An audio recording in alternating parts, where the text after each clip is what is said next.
The living stone and the holy nation. Sino po ang nakakatanda dito nung sinabi ng Panginoong Hesus, nakita mo ba ang batong yan? Itatayo ko dyan ang aking iglesia. Okay? Ano yung batong yon? Dito magsisimula ang pananampalataya sa inyong sariling tahanan. Okay? Sa inyong sariling tahanan, dyan makikita kung gaano ka-unshakable ang pananampalataya ng bawat isa. Nagkalat ang anak ng Panginoon sa iba't ibang panig ng mundo. Okay? Nagkalat ang anak ng Panginoon na unshakable sa kanilang pananampalataya sa Panginoon. Kaya sinabi dito, the living stone. Katulad ng nangyari sa panahon sa Exodus, nung nakita ni Moises yung bato, the rock, 'di ba? Noong panahon na 'yon. So ngayon, inihahalin tulad muli sa bato ang ating pananampalataya, ang iglesia. Yes, a rock. Jesus is the foundation of this living stone. Kaya unshakable ang pananampalataya ng mga kapatid. Magpatuloy tayo mga kapatid. So my dear brothers and sisters, so then, stop doing anything to hurt others. Alam naman natin na ang Panginoon ay laging gumagawa ng tama at laging tama. So pag sinabing stop doing anything others, alam mo na kapag ikaw ay nasa Diyos, hindi ka pwedeng magsalita ng profanity o mga makamundong bagay na lumalabas sa iyong dila. Okay? Hindi natin nakita yan sa mga apostol or even sa ating Panginoon na lumalabas sa kanilang dila. Yan ang lalabas sa dila mo kasi new creation ka. At pag sinabing new creation ka, alam mo yung kagustuhan, kabuluhan, pagmamahal ng Panginoon. Hindi ka na dati nakatulad na alam mo yun, talakayan, keyboard warrior, sa kung ano-ano nangyayari sa kasamaan ng mundo. Kaya kung hindi mo nga tatanggihan ang iyong kasamaan ng sa mundong to, yan ang lalabas sa'yo. Mga panglalait sa kapwa. So sinasabihan tayo mga kapatid, stop doing anything to hurt others. Don't lie anymore, amen? And stop trying to fool people. Dito nagkakameron, kaya 'di ba ang mundo, mas madali pang paniwalaan ang kasinungalingan kaysa sa katotohanan ng salita ng Diyos. Mas madali pang mangialam ng buhay ng iba at magsalita ng masama sa iba kaysa paniwalaan yung pagmamahal ng Panginoon. Amen? Amen. Ito na yung nangyayari. 'Di ba? Mas madali pang paniwalaan kung ano ang nasa mundo kaysa ang mismong salita ng Diyos. Kaya tayo sinasabihan dito, don't be jealous or say bad things about others. Always shut your mouth. After this, mga kapatid, sa totoo lang po, ang Panginoon po ang nakakakita ng buhay ko sa bawat araw, pagkatapos ng camera na to, sa bawat araw na ginagawa ko. After live, after kung ano-ano, as long na hindi po yan sa Panginoon, hindi ako mag-entertain. As long na hindi yan sa Diyos, hindi ako iimik. Why? Kasi kapag iimik ka nang wala sa kagustuhan ng Panginoon, ang lalabas dyan ay si Satan. Okay? Kaya kapag hindi yan pamamaraan ng Panginoon, always shut your mouth. Kaya nga niya, nirebook yung legion nung kinausap siya, nung tao na may legion. Anong sabi niya? Silent. Diba? Kasi always kapag makikipag-usap ka sa tao na wala sa kaloob ng Diyos, ang lalabas dyan ay katulad ni Peter. Satan. Okay? Kaya niya nirebook si Peter. Sinasabihan tayo dito, verse 2 mga kapatid, like newborn babies, hungry for milk, you should want to the pure teaching that feeds your spirit. So, hindi mo na kailangan ng gatas. Hanggang kailan ka magiging gatas? Sa pagpapakain ng iyong espiritu. At ito nga yung nangyayari sa mundo. Kailangan nilang ganito, ganyan, sila ay baby pa. Hanggang kailan? Kailangan mong maging pure ang teaching. Kailangan nang magkameron ng batas ang pagpapakain sa iyong espiritu. Nang malaman mo kung ano ang magiging kabuluhan ng salita ng Diyos. Sir John, isang mapagbalang gabi po. Kaya tayo sinasabihan dito, huwag ka nang tumikim ng gatas. Kailangan mong maging matatag. At paano ka mapapatatag ng Panginoon? Pain.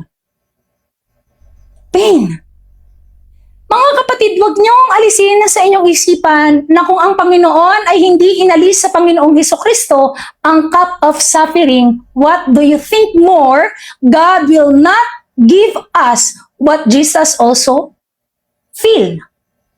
If He feel pain, sorrow, grief, to his life when he is here, pain is the solution of God to humble you. Tatandaan po natin yan. Okay? Kung pinaranas ng Panginoon sa Panginoong Hesukristo hanggang sa matapos ang misyon niya, what more else tayo mga kapatid kung iisa tayong katawan?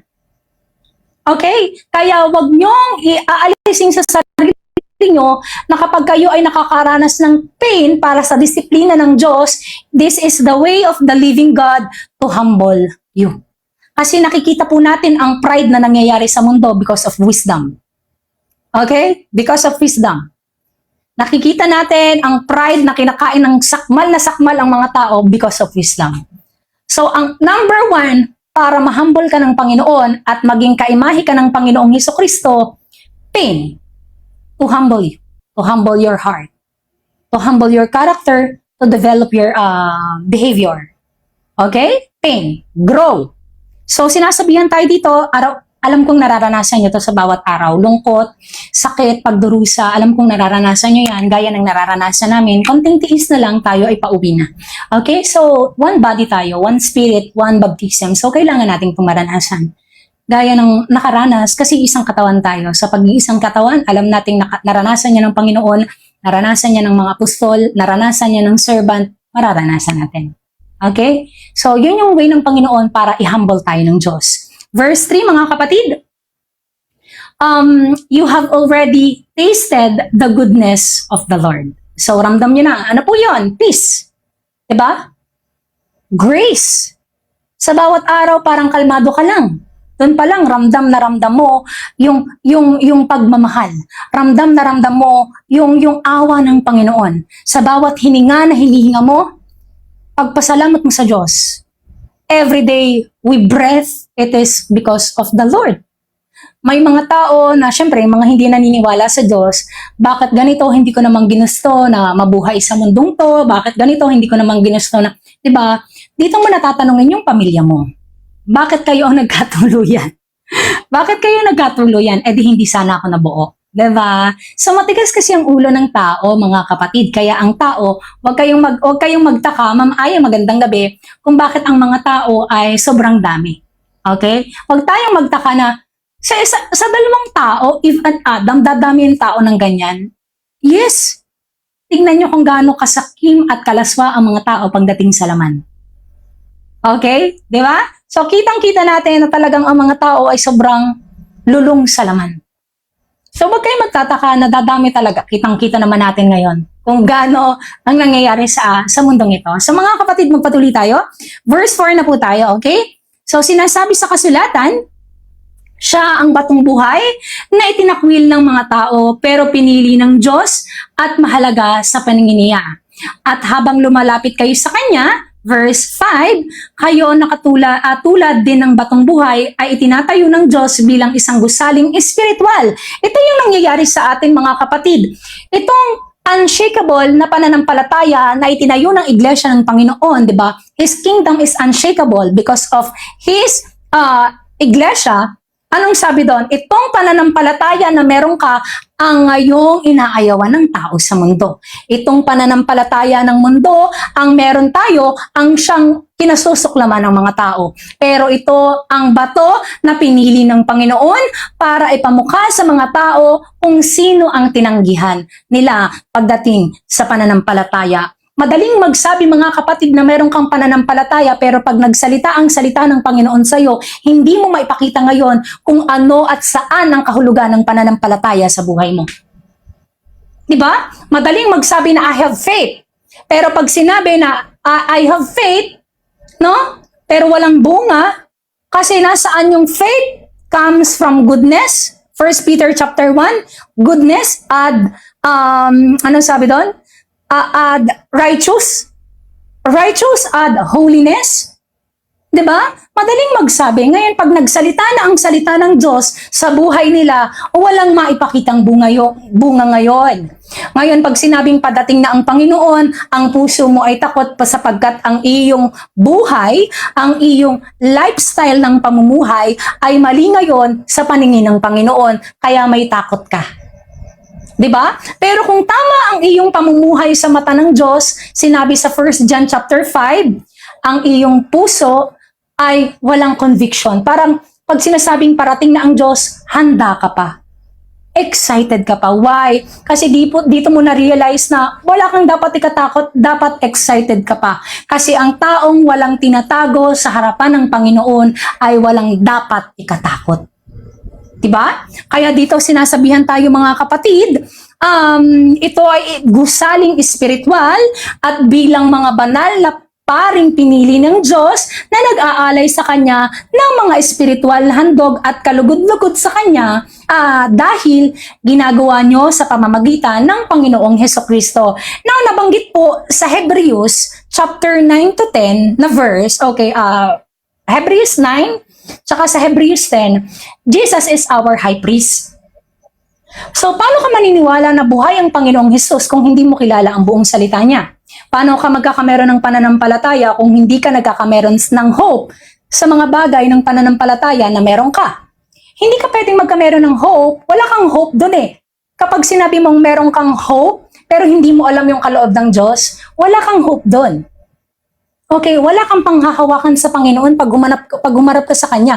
Pag tinanong ka ng Diyos, pag tinanong ka sa harapan ng Panginoon, na, kilala mo ba ako? Lord, yes! Na-crucify ka, Panginoon. I know you. I have faith on you. Pag sinabing faith, sinasabi sa salita ng Diyos na ang pananampalataya ay may bunga. At ang bunga ng iyong pananampalataya ay dahil ang Espiritu ng Panginoon. Di ba? So dito ngayon magkakameron ng talo-talo talaga sa bunga. At saka, hindi po pwedeng mag-backslide ang isang tao na nananampalataya sa Panginoon kung siya ay tunay na lang sa Diyos. Okay? Hindi, alisin niyo yung salitang backslide. Kasi ang taong mga nagsasabing backslide, tapos tinanggap ang Panginoon, tapos maliligtas, walang ganun. Kasi ang tunay na may Hesukristo na iglesia ng Panginoon ay never magbabackslide.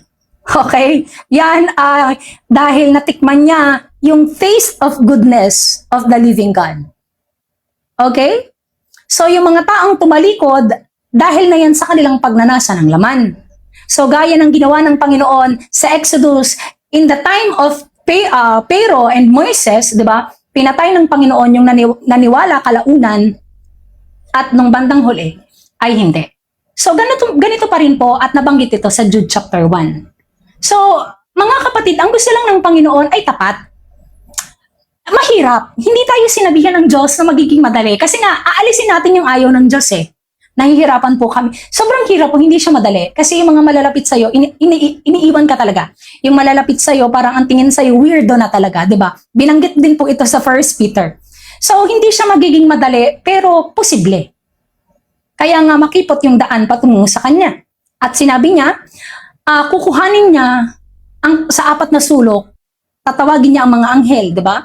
At kukuhanin niya ang kanyang elect. So ito na yan, patapos na to guys. Wag na kayong bumalik. Nanay Scorpio, isang mapagpalang gabi po. Ma'am Siram, good evening. So wag na kayong bumalik. Patapos na to.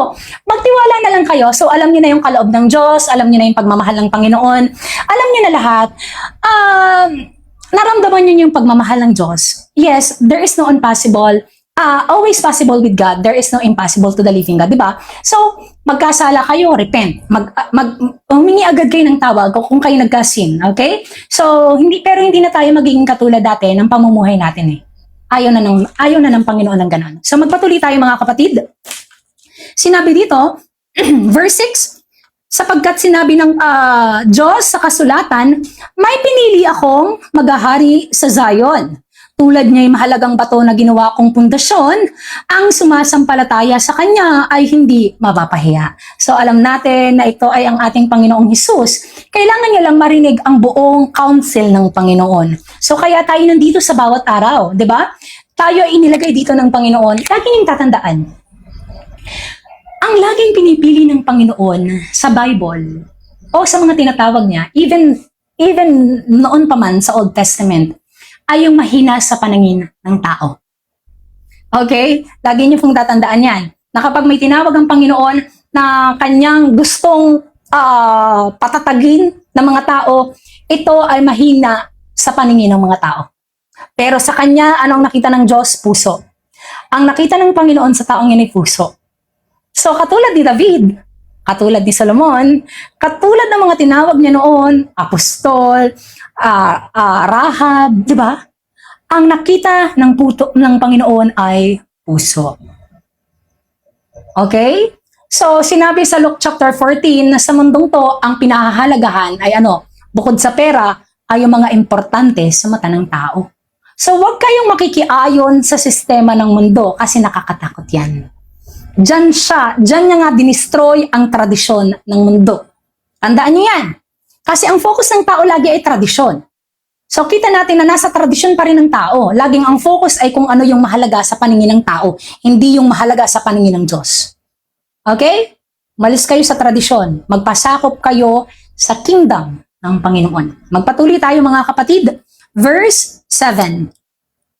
So that the stone brings honor for you who believe. Diba? Nalaman mo yung kaloob, nalaman mo yung kagustuhan. The stone that brings honor for you who believe, but for those who don't believe, he is the stone that the builders refuse to accept, which became the most important stone. So, ngayon, sinabi sa 2 Peter chapter 1, 2 Timothy chapter 2, binanggit doon na ang mga taong nakakilala sa kanya ay tatalikod para humanap at ng tagapagturo para i-please ang kanilang mga laman. 'Di ba? Sa mga huling araw, makikita nyo na ang mga tao ay naghahanap ng mga taong tagapagturo, 'di ba? Para i-please ang kanilang mga laman. So hindi tayo ganoon. Kasi whole counsel ang gusto sa atin ng Panginoon para tayo disiplinahin, itama at para layuan natin ang kasamaan na nangyayari sa mundo. We are in the world, but we do not walk like the people of the world. Sinasabihan tayo mga kapatid na itong bato na nirefuse ng mga taong yan ay ang pinaka-importante sa lahat. 'Di ba? Dahil ayaw niyong tanggapin at makinig sa buong counsel ng Panginoon para itama ang buhay niyo, ito ang pinakamahalagang stone na tinanggihan ng mundo. Kaya kita natin sa Matthew 24, false Christ, false prophet will arise in this generation. Possible, even the elect deceive. Okay? So, kitang-kita natin ngayon kung ano yung nangyayari.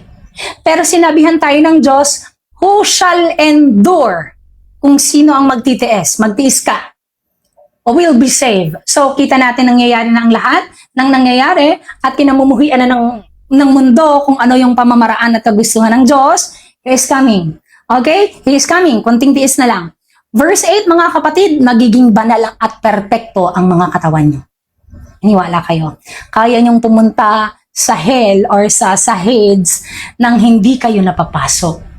'Di ba? Katulad ni Saint Faustina nung sinulat niya ang 7 hells of torment.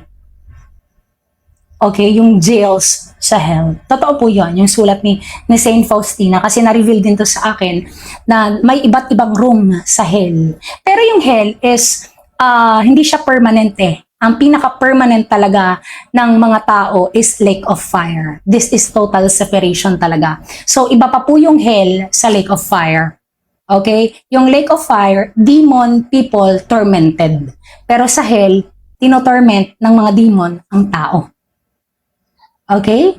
So, iba't iba po yan. Yan ay depende sa kasalanan na nagawa ng tao. So, pag blasphemy ka sa Panginoon, ang iyong ganito ay parang may mga demon. Ang bibig mo, may demon talaga siya. Totoo siya, guys. Pero kayo na nasa Panginoon, wala kayong dapat ikatakot. Kasi kung tama yung pamumuhay nyo, wala kayong dapat ikatakot.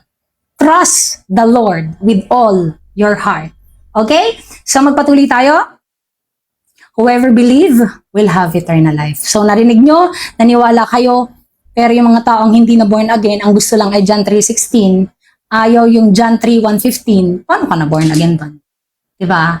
Amen. So magpatuloy tayo. Anong sabi dito? Verse 8 po. For them, he is also a stone that makes people stumble, a rock that makes people fall. So sa madali pong salita, itong pananampalatayang unshakable, the rock.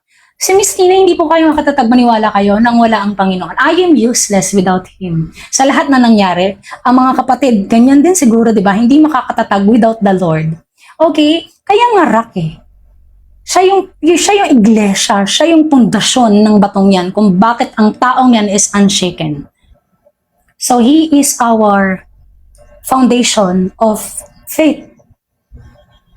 The rock that makes people stumble. Talagang marami pong madadapa sa henerasyong to. Okay? Kaya tayo ay magtiwala hanggang sa nalalapit na pagbabalik ng ating Panginoon. Sinasabi sa kasulatan, mga kapatid, people stumble because they don't obey what God say. This is what God planned to happen to those people. So imagine po ha, talagang plano na po ng Panginoon, Nanay Joy, magandang gabi po, na sila ay madapa. Okay?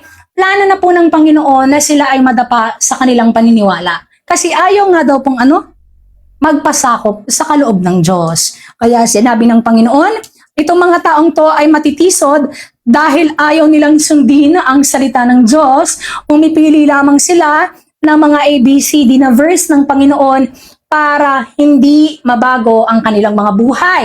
Ganon ang nakatalaga sa kanila. Ngunit kayo, mga kapatid, mga taong pinili, mga maharlika, okay? Maharlikang pari at mga mamamayan ng Diyos. Okay? Pinili kayo ng Diyos na maging kanyang ipahayag upang maipahayag ninyo ang kahanga-hanga niyang mga gawa.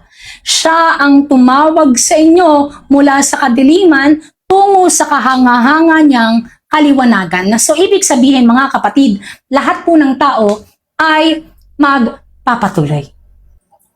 Lahat ng tao ay magtatrabaho. So, hindi tayo magiging pabigat sa isa't isa, pero magtutulungan ng isa't isa. Okay? Ibig kong sabihin, focus on your works from the Lord. Hindi ka magpo-focus sa mga nangyayari sa mundo. Trabaho lang tayo ng trabaho sa Panginoon. Share lang tayo ng share ng kaloob at kagustuhan ng Diyos sa bawat araw para ipabatid ang pagmamahal, awa at sakripisyo ng Panginoon sa lahat ng tao at ang bawat isa ang siyang tatanggap sa kanilang mga puso. Okay? Mag-temptation ba ang Lord sa mga pinili niya? First, James chapter 1, never po nanggaling sa Panginoon ang temptation. Ang pagsubok sa buhay, ginagamit ng Diyos. Pero ang temptasyon, sinabi doon, hindi po kailanman nagbigay ang Panginoon ng temptation. Ikaw ay na-tempt dahil sa iyong pagnanasa sa iyong laman. Okay? Sinabi sa James chapter 1, walang tao ang pwedeng magsabi na siya ay tinukso ng Panginoon. Because evil cannot tempt God. Okay? So, ang pagsubok sa buhay ay ginagamit ng ating Panginoon, pero ang tukso ay hindi po manggagaling sa Diyos. Yan ay kaya ka natukso dahil sa iyong pagnanasa. Sinabi yan doon guys, hindi ako nagsasabi doon. James chapter 1, dahil sa iyong pagnanasa ng iyong laman. Okay? So, focus on His word, on His will be done. Kasi matutokso ka talaga na matutokso kapag ang iyong mata ay nakatingin sa mga mundo. Because eye is the window of your soul. Okay? Amen. So, sinasabihan tayo mga kapatid. Verse ano na po tayo? Verse 10. Dati, hindi kayo mga taong sakop ng Diyos. Totoo po ito. Hindi natin kilala ang kaloob ng Panginoon. Tayo ay namumuhay ng ating kagustuhan sa ating mga laman. Pero ngayon, mga sakop na niya kayo. Noon, hindi kayo kinaawaan ng Diyos. Pero ngayon, kinaawaan na niya kayo. Amen. Hindi natin dati alam ang kagustuhan niya. Hindi natin alam dati ang ayaw at gusto ng Panginoon. Tayo ay lumalakad sa mga katulad ng mga taong lumalakad pa rin ngayon. The son of disobedience. Diba? Ngayon, dahil tayo ay kinaawaan ng Panginoon, mga kapatid, tayo ay sakop niya ngayon. Tayo ay binigyan ng awa. Binigyan tayo ngayon ng mercy ng Diyos. Okay? So, kung tayo ay binigyan ng mercy ng Panginoon, mga kapatid, alam nyo na ang mercy ng Panginoon ay talagang mercy. So, pag alam nyo kayo binigyan na ng mercy ng Panginoon, babalik pa ba kayo sa mga dati nyong pagnanasa at ugali? Diba? Parang ang sakit namang isipin no, na binigyan ka na ng liwanag ng Panginoon, pero dahil hindi mo matiis yung nangyayari sa mundo, ayaw mong tumanggap ng pain, bumalik ka pa rin sa dati mo. 'Di ba? Iniisip mo na magtatagal pa to. Eh sinabi ng Panginoon ng pagbabalik niya ay tulad ng 10 virgin. na babae. Ang 5 ay handa, ang 5 ay hindi. So huwag kayong magpakampante, mga kapatid, sa inyong sarili. Okay? Huwag kayong magpapakampante na, siguro 1 year from now pa siguro darating yung Panginoon. Siguro mga 2 years pa yan kasi ganito pa naman eh, hindi pa naman eh. Pag yan ang naiisip mo, hindi yan sa Diyos. Kasi sinabi nga sa 1 Thessalonians chapter 5, kapag sinabi na ng mga tao na meron silang peace at meron safe sila, then the destruction will come.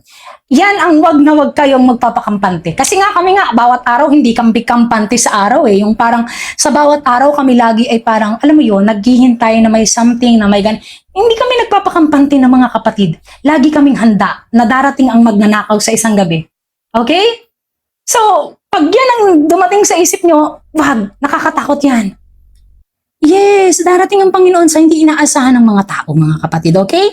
Mahirap po talaga ang habaan ng pasensya. Doon ako palaging nadadapa. Ma'am Daisy, parehas tayo sa pasensya. Pero ngayon, nakaka-move forward na ako about patience talaga, no? Kasi dito talaga ako sinusubok ng Panginoon dahil gusto ko na nga siyang bumalik. Ngayon, dahil gusto ko nang bumalik ng Panginoon, umiiyak ako nang umiiyak na gusto ko na siyang bumalik, kanya nahihirapan ako. Pero doon talaga niya ako inaano eh. Doon talaga niya ako hinahasa sa patience talaga. Talagang ngayon, talagang natututo na akong maghintay. Kasi ako po talaga, may ugali ako na ayaw akong pinaghihintay ako. Dati, maniwala kayo, never akong pupunta ng government para kumuha ng ganito, ng ganyan. Dahil sa government, matagal palagi yung pila, di ba? Mababa po talaga yung patience ko sa ganyan before. Tita Ann, magandang gabi po. So ngayon, doon talaga ako, yun yung hinasa eh. Yung kung saan ka mahirap o kung saan ka may ugali, dyan ka talaga. Ma'am Victoria, po, mga siguro mga ano na po, 30 minutes na pong start. Doon ka talaga hahasain ng Panginoon. Okay? So ngayon mga kapatid, alam natin na tayo ay mahal ng Diyos. Kasi lahat ng ayaw niya talagang kukuhanin niya sa inyo eh. Okay? Para maging kaimahe tayo ng Panginoong Hesukristo. So huwag kayong magpakampante. Kasi ang tao ay nagpapakampante talaga ang tao. Maniwala kayo.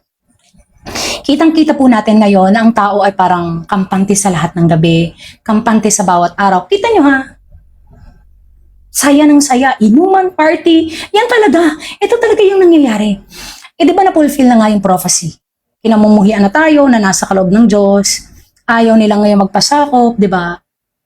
Tribulation, pagdurusa, kinamumuhian na kung ano-ano nang sinasabi. Ito na yung nangyayari sa atin, di ba? Ngayon, ang tao enjoy, super enjoy. Ayan na. Ngayon, sinabi ng Panginoon, magiging handa ba ang tao sa aking pagbabalik? Handa ba sila?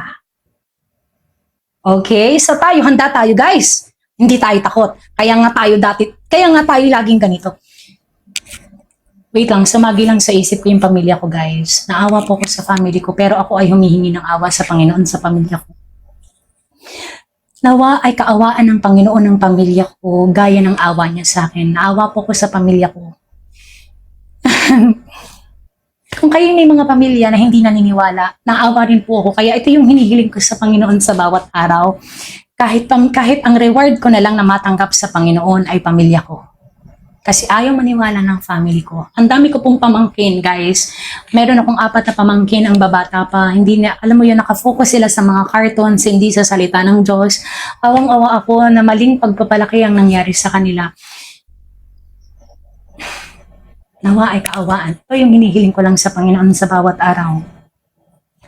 Awa sa ating mga pamilya. Kahit na ang reward na lang natin ay kabahagi ng ating pamilya, makapasok sa kaharian ng Diyos. Kahit yun na lang.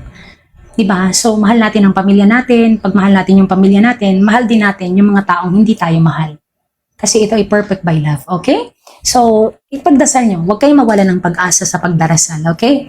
At balang araw, tayo ay papakinggan ng Panginoon sa kanilang awa para sa ating mga mahal sa buhay. Okay?